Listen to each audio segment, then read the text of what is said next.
Oi, pessoal, tudo bem? Na videoaula de hoje, então, nós vamos falar sobre o renascimento cultural. Então, o renascimento cultural foi um movimento artístico e intelectual que marcou a Europa entre o final do século XIV, né, aquele século terrível que a gente já viu no vídeo da Idade Média, foi o século da crise, o século do caos para os europeus, e o século XV.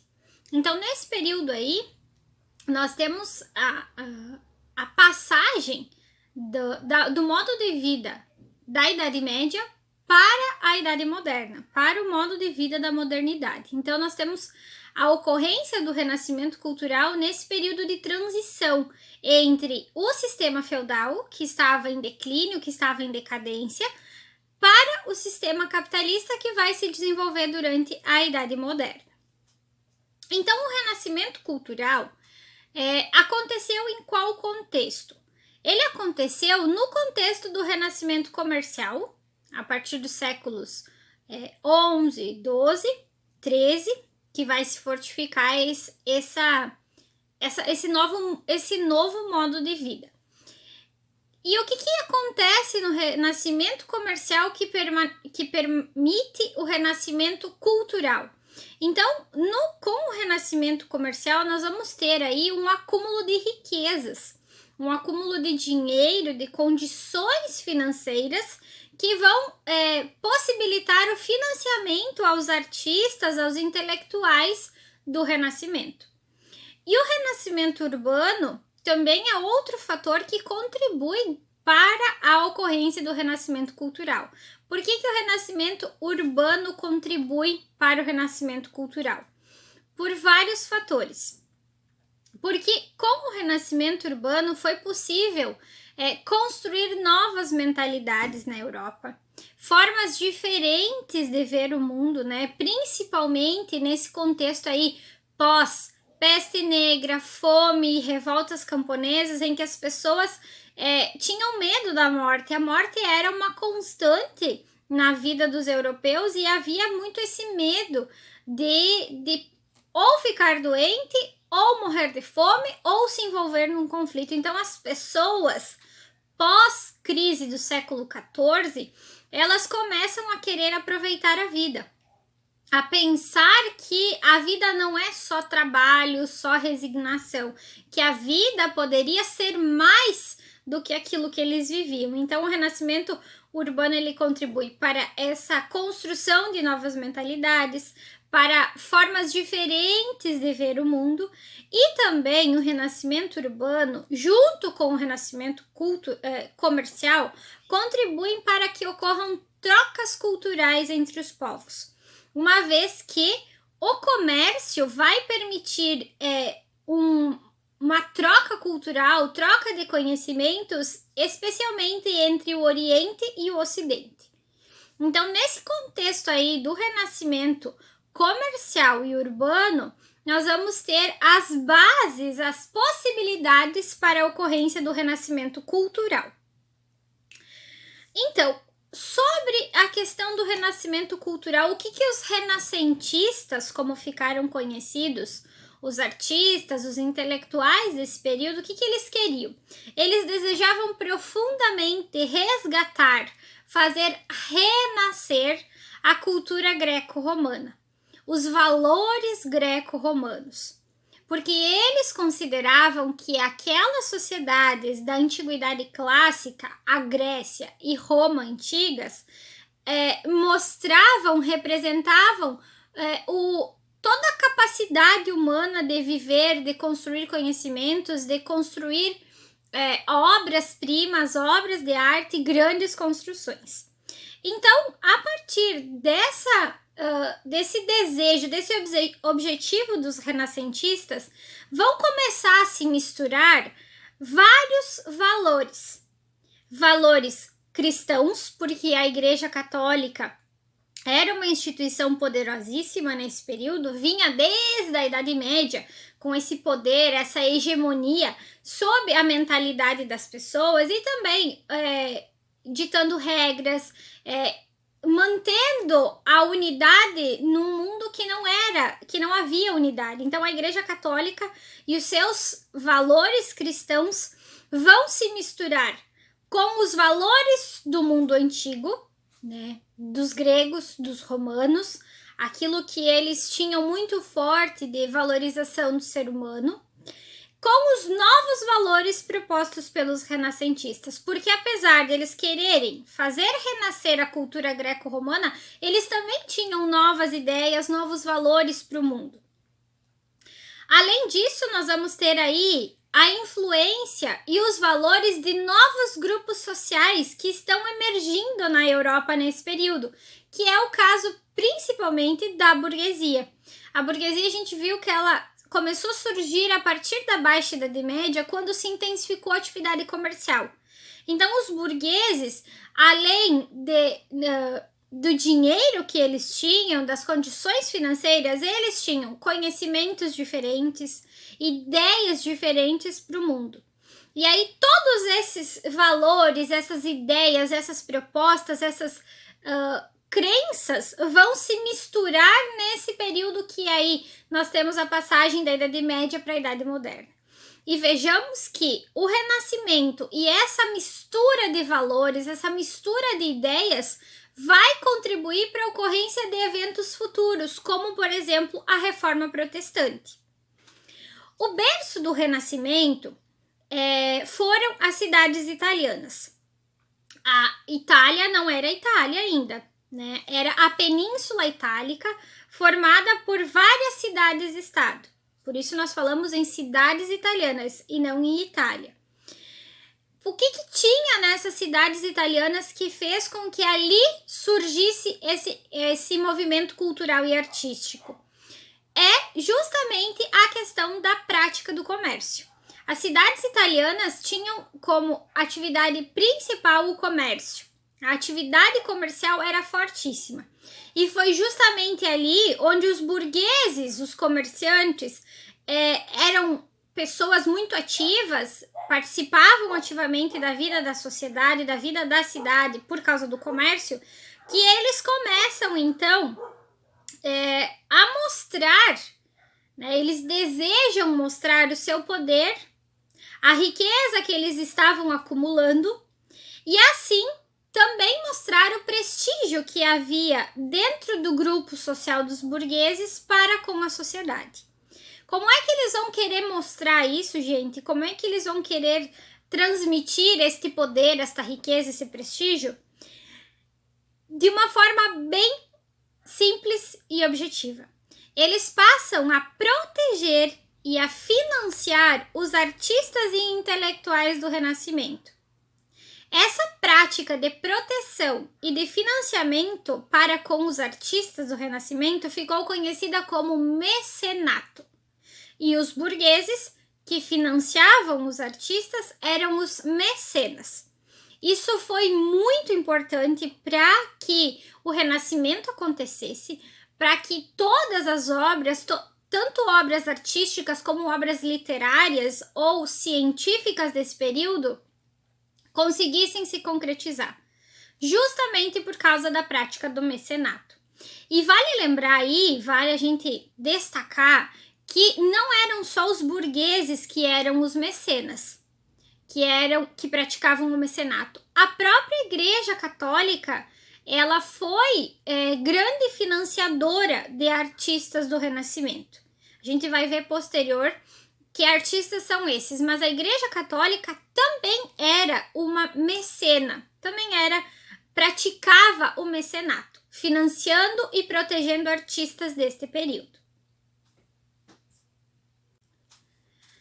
Pessoal, então, todo movimento, ele possui características, ideias que ele vai defender. E o Renascimento não era diferente. Então, nós vamos ver agora algumas das características ou as mais conhecidas características defendidas pelos renascentistas. Objetivos, defesas, ideias que eles tinham para aplicar na sociedade, o que deveria ser seguido pelas pessoas. Então, basicamente, como a prof falou, já eles queriam fazer renascer a cultura greco-romana. Então, essas características que a prof vai citar são características que se relacionam ao modo de vida dos gregos e dos romanos na Antiguidade Clássica. Então, em síntese, uma das principais características do Renascimento é o humanismo. Então, o que era o humanismo? A própria palavra já nos diz que tem a ver com o ser humano. Então, o humanismo, ele se voltava para a busca do conhecimento sobre o ser humano, conhecimento de um todo. O conhecimento físico, o conhecimento intelectual, o conhecimento espiritual, né? De forma geral, o humanismo queria conhecer o ser humano como um ser complexo. E também a natureza, porque o ser humano faz parte da natureza, então não podia, do ponto de vista dos renascentistas, não se deveria separar ser humano e natureza. Essa busca pelo conhecimento, ela deveria acontecer por meio da investigação, da observação e do pensamento crítico. Então, os renascentistas, eles vão valorizar muito a questão do pensamento crítico, da criticidade. Porque tudo isso, a investigação, a observação e a crítica, são aspectos da razão. Então, o humanismo, que é justamente a ideia da valorização do conhecimento do ser humano, da natureza, também vai valorizar a razão. A segunda grande característica que a prof destaca aqui do Renascimento é o antropocentrismo, que complementa a ideia do humanismo. O que era o antropocentrismo? Era uma ideia que os renascentistas tinham de que o ser humano era colocado como o centro do universo. Era o centro de todas as coisas. Essa ideia é oposta ao teocentrismo, porque o teocentrismo, que era pregado pela Igreja Católica, que era defendido pelos cristãos, colocava Deus como centro de todas as coisas. Então, o antropocentrismo dizia que o homem é a medida de todas as coisas, é o centro de todas as coisas. Por isso, ele deveria ser mais valorizado. Outra característica bem importante do Renascimento também complementa a ideia do humanismo e do antropocentrismo é o racionalismo. Então, como o próprio nome sugere, né, é a valorização da razão humana, que era colocada como a única forma, como o único meio para que o ser humano conseguisse alcançar conhecimento, conseguisse alcançar o verdadeiro conhecimento. Então, o racionalismo justamente complementava a ideia de que a razão é fonte de conhecimento, de construção de conhecimento e faz parte da condição humana, que faz parte das características do ser humano como por ser um ser racional. Outra característica que nós temos do Renascimento é o hedonismo. O que seria o hedonismo? Então, o hedonismo, ele valorizava os prazeres sensoriais, os prazeres carnais, os prazeres materiais. De forma geral, os prazeres mundanos, como a gente diz. E contrapunha-se à ideia medieval de que as pessoas nasciam naquela condição para sofrer, ou que elas precisavam se resignar, que elas precisavam aceitar a condição que elas tinham de nascimento. Por exemplo, se você nascia como um servo, você tinha que aceitar essa condição, essa sua condição de nascimento, porque era assim que Deus queria. Porque era uma espécie de conformismo. E aquilo que era do mundo, do ser humano, ele deveria ser contido, porque são coisas mundanas que levam ao pecado, levam à ideia pecaminosa. Então, essas são as principais características. Aí, se vocês forem ver, tem outras características que outros historiadores trazem. Nós podemos somar a essas principais características outras ideias, como a ideia do otimismo, né, de que as pessoas deveriam ter um pensamento otimista, um pensamento positivo e aberto em relação ao que é novo e principalmente ao futuro. E não só pensarem em coisas ruins, em tragédias, de que a morte era a única saída, ou de que, vamos fazer assim porque a gente vai simplesmente morrer. Então, o otimismo, a ideia é justamente do pensamento positivo sobre as coisas, sobre o mundo, sobre o novo, sobre o futuro. Temos também a ideia do individualismo, que também se complementa à ideia do humanismo e do antropocentrismo, que é justamente a afirmação de que o ser humano, como um ser único, como um ser individual, como um ser que possui características próprias, ele também tem o direito de liberdade, o direito de se colocar socialmente em relação às suas ideias, às suas crenças, né, de não aceitar essa submissão. Então essas ideias, essas características, elas se somam à característica do humanismo, do antropocentrismo, do racionalismo e do hedonismo. Temos também características aí como a questão do naturalismo, né, a valorização da natureza como um aspecto que faz parte da vida humana. Então, temos outras várias características que se relacionam e se complementam a essas que a prof falou. Então, pessoal, o Renascimento, ele foi, como a prof falou, um movimento artístico e intelectual. E o Renascimento, então, ele proporcionou que houvesse não só um renascimento de ideias, de valores, de conceitos, mas também um renascimento nas ciências. Então, durante o Renascimento, as ciências, elas também ganharam destaque e muita coisa passou a ser estudada, foi descoberta a partir deste período, a partir do Renascimento. Então, assim, nós temos nesse período aí a igreja, que ainda era uma instituição muito poderosa, e ela justificava muitas coisas, muitos fenômenos naturais, como sendo a vontade de Deus, como sendo fenômenos enviados por Deus pela sua vontade. E aí os renascentistas, eles passaram a questionar essas verdades absolutas da igreja, e dessa forma, a partir desses questionamentos, eles passaram a buscar explicações que fossem pautadas na observação e na experimentação. E aí nós temos, então, o desenvolvimento de um pensamento científico, né?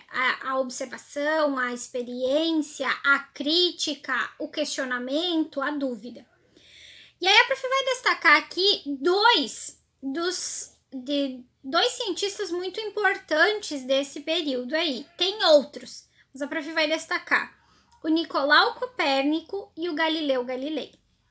Então, o Nicolau Copérnico, ele se destacou nesse período porque ele contestou a teoria geocêntrica. O que a teoria geocêntrica dizia? A teoria geocêntrica dizia que a Terra era o centro do universo. E essa teoria, ela era defendida pela igreja, colocava a Terra, o planeta Terra, como o centro do sistema solar, como o centro do universo. E aí, como ele contestou essa proposta defendida pela igreja, ele passou a defender uma teoria que ele foi desenvolvendo, que era a teoria heliocêntrica. A teoria heliocêntrica dizia que o Sol era o centro do universo e a Terra e os demais planetas giravam em torno deste sistema, giravam em torno do Sol e formavam então o que nós conhecemos como sistema solar. Então essa foi uma das grandes contestações ao período e marcou profundamente esse período justamente porque passou a questionar o poder, a verdade absoluta defendida pela igreja. E um segundo cientista que a prof destaca é o Galileu Galilei, porque ele foi bem importante também nesse sentido de estudar sobre os planetas, sobre o sistema solar em si, aprimorou instrumentos como, por exemplo, a luneta, e foi por meio das observações do Galileu Galilei que vai haver a confirmação de que a teoria heliocêntrica tinha fundamento, tinha conteúdo e confirma-se então que ela realmente era uma teoria que deveria ser aceita. O Galileu Galilei, assim como vários cientistas desse período, serão perseguidos pela igreja porque justamente questionavam, contestavam as verdades que ela pregava. Nesse período aí do renascimento das ciências, nós vamos ter o desenvolvimento de outros conhecimentos, não só ligados à questão do estudo do planeta Terra e do sistema solar. Nós vamos ter conhecimentos aí construídos em relação ao corpo humano, ao funcionamento dos sistemas do corpo humano. E isso só foi possível a partir do Renascimento graças à técnica da dissecação de cadáveres. Por quê? Porque até então essa prática era proibida pela igreja. E a partir do Renascimento e de que alguns cientistas começaram a contestar a igreja, outros vão começar a se arriscar e fazer estudos relacionados a isso e a essa prática. Também é desse período aí que nós temos uma invenção muito importante, a invenção da prensa de caracteres móveis, que foi feita pelo alemão Johannes Gutenberg. Ele aprimorou um sistema que já existia e foi por meio dela que foi possível agilizar a reprodução de livros, das teorias que estavam sendo construídas, dos conhecimentos que estavam sendo produzidos. E assim foi mais fácil de disseminar, de difundir as ideias, as propostas desenvolvidas pelos renascentistas. Então, temos aí uma grande invenção, uma invenção muito significativa que vai auxiliar na disseminação de conteúdo, de conhecimento, algo que até então estava restrito muito ao poder da igreja, né, ao poder religioso, ao poder de alguns estudiosos. E aí esses conhecimentos eles começam a se disseminar justamente por causa da invenção da imprensa, como a gente diz. Assim como o renascimento das ciências, nós vamos ter aí também, durante o renascimento cultural, e eu penso que seja o que mais se destaca, o que a gente mais ouve falar, que é o renascimento das artes. A pintura, a escultura, a própria arquitetura que vão se destacar muito nesse período. Então, as cidades italianas que nós vamos mais ter registros do Renascimento, que mais vão se destacar no Renascimento artístico são Florença, Roma e Milão. Temos também Veneza, mas também podemos destacar que não foi só na Península Itálica que o renascimento cultural aconteceu. No norte da Europa, nós também temos registros, né, da questão do renascimento cultural, especialmente na região dos Países Baixos. Então, nós vamos ver agora o nome e algumas obras dos artistas de Florença e dos artistas de Roma. Então, em Florença, nós podemos destacar o Filippo Brunelleschi, que dentre as suas várias obras, a que mais tem destaque é a projeção, o projeto que ele fez para a cúpula da Catedral de Florença. Essa imagem que vocês podem ver aí, que foi muito importante, uma vez que ela foi construída, né, foi projetada em formato redondo, algo que até então era dificílimo de construir por causa dos instrumentos de trabalho. O Donatello, que ele representou em suas obras, ele representava temas religiosos, mas não deixava de exaltar a figura humana. E aí, dentre as suas obras, nós temos a escultura de São Jorge. Temos também em Florença o Sandro Botticelli, que ele se destacou nas obras, as suas obras se destacavam os temas ligados à mitologia e também à religião. E dentre as suas obras mais conhecidas, nós temos a pintura O Nascimento de Vênus. Essa imagem aí também que vocês podem ver. Em Roma, nós temos então o Michelangelo, que ele procurou exaltar ao máximo a figura humana, fazia temas ligados à questão religiosa, mas também fazia esculturas ligadas ao próprio ser humano, ao corpo humano.